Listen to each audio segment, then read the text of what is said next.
السلام علیکم۔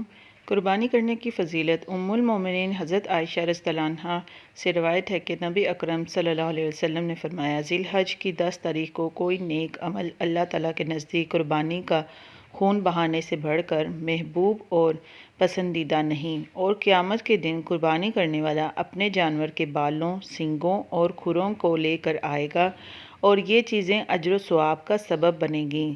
نیز فرمایا کہ قربانی کا خون زمین پر گرنے سے پہلے اللہ تعالیٰ کے نزدیک شرف قبولیت حاصل کر لیتا ہے، لہٰذا تم خوش دلی کے ساتھ قربانی کیا کرو۔ ترمذی، ابن ماجہ۔ حضرت زید بن ارقم رضی اللہ عنہ سے روایت ہے کہ صحابہ کرام نے رسول اللہ صلی اللہ علیہ وسلم سے سوال کیا کہ یہ قربانی کیا ہے؟ آپ صلی اللہ علیہ وسلم نے فرمایا، تمہارے باپ حضرت ابراہیم علیہ السلام کی سنت ہے۔ صحابہ کرام نے رسول اللہ صلی اللہ علیہ وسلم سے سوال کیا کہ ہمارے لیے اس میں کیا اجر و ثواب ہے؟ آپ صلی اللہ علیہ وسلم نے فرمایا، ہر بال کے بدلے میں نیکی ملے گی۔ ابن ماجہ، ترمذی، مسند احمد۔ الترغیب و ترہیب۔ بسم اللہ الرحمن الرحیم۔ السلام علیکم، امید کرتی ہوں کہ آپ سب ٹھیک ہوں گے۔ آج کی ویڈیو کا ٹاپک ہے قربانی کی فضیلت۔ حضرت ابو ہریرہ سے روایت ہے کہ نبی اکرم صلی اللہ علیہ وسلم نے ارشاد فرمایا، جس شخص میں قربانی کرنے کی وسعت ہو پھر بھی قربانی نہ کرے تو ایسا شخص ہماری عیدگاہ میں حاضر نہ ہو۔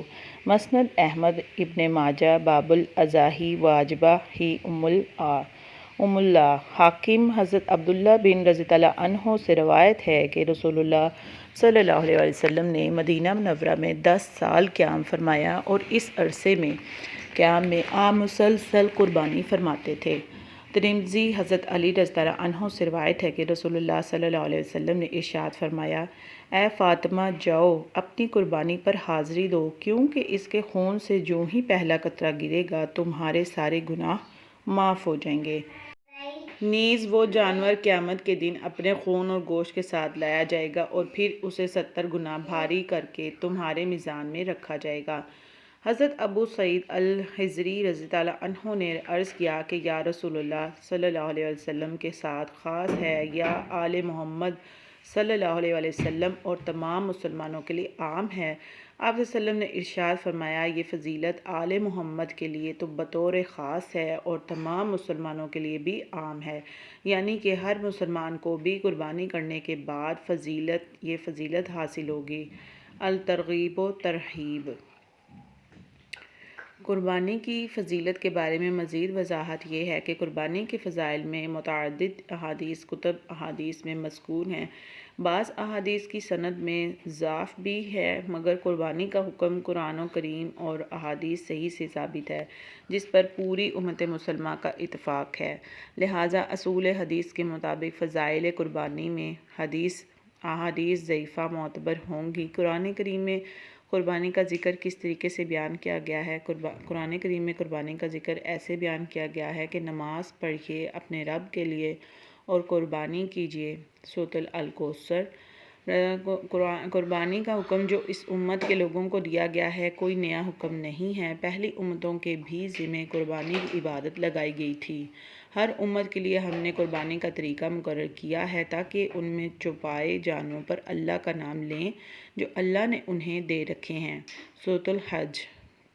نسک کے مختلف معنی ہیں۔ مفسرین کی ایک بڑی جماعت نے اس سے مراد قربانی لی ہے۔ ہم نے ہر امت کے لیے ذبح کرنے کا طریقہ مقرر کیا ہے کہ وہ اس طریقے پر ذبح کیا کرتے تھے۔ سورۃ الحج۔ آپ فرما دیجئے کہ یقیناً میری نماز، میری قربانی اور میرا جینا مرنا سب خالص اللہ تعالیٰ ہی کے لیے ہے جو سارے جہاں کا مالک ہے۔ سورۃ الانعام۔ اللہ تعالیٰ کو قربانیوں کے گوشت نہیں پہنچتے، نہ ہی ان کے خون بہنے، اور بلکہ اسے تمہارے دل کی جو پرہیزگاری ہے وہ پہنچتی ہے۔ سورۃ الحج میں اس بات کا ذکر کیا گیا ہے کہ قربانی کے بارے میں کیا وضاحت ہے۔ مزید قربانی کے بارے میں وضاحت ہم دیتے ہیں کہ قربانی میں اس بات کا خاص خیال رکھنا چاہیے کہ اللہ تعالیٰ کو قربانی کا گوشت یا خون نہیں پہنچتا، بلکہ جتنے اخلاص اور اللہ سے محبت کے ساتھ قربانی کی جائے گی اتنا ہی اجر و ثواب اللہ تبارک و تعالیٰ عطا فرمائے گا۔ اور یہ اصول صرف قربانی کے لیے نہیں ہے، بلکہ نماز، روزہ، زکوٰۃ، حج، یعنی ہر عمل کے لیے ہے، لہٰذا ہمیں ریا، شہرت، دکھاوے سے بچ کر خلوص کے ساتھ، نیت کے ساتھ اللہ کی رضا کے لیے اعمال صالحہ کرنے چاہیے۔ مزید اچھی اچھی ویڈیوز دیکھنے کے لیے ہمارے چینل کو سبسکرائب ضرور کریں۔ وضاحت: ان آیات سے معلوم ہوا ہے کہ ہر زمانے اور ہر امت میں اللہ تعالیٰ کا تقرب حاصل کرنے کے لیے جانوروں کی قربانی مشروع رہی ہے، اور یہ ایک اہم بات ہے کہ اس کی مشروعیت، تاکید، اہمیت اور اس کے اسلامی شعار ہونے پر عصر حاضر کے بھی تمام مکاتب فکر متفق ہیں۔ مزید اچھی اچھی ویڈیوز دیکھنے کے لیے ہمارے YouTube channel Nimra Islamic education کو لازمی سبسکرائب کر دیں اور بیل نوٹیفیکیشن کو آل پر پریس کر دیں۔ آل پر پریس کرنے سے آپ کو تمام ویڈیوز کا نوٹیفیکیشن مل جائے گا تاکہ نیو ویڈیوز آپ تک بآسانی پہنچ سکیں۔ ملتے ہیں اگلی ویڈیو میں۔ اپنے بہنوں اور دوستوں میں، سہیلیوں میں لازمی شیئر کیجیے گا۔ ملتے ہیں اگلی ویڈیو میں، اللہ نے کے بعد۔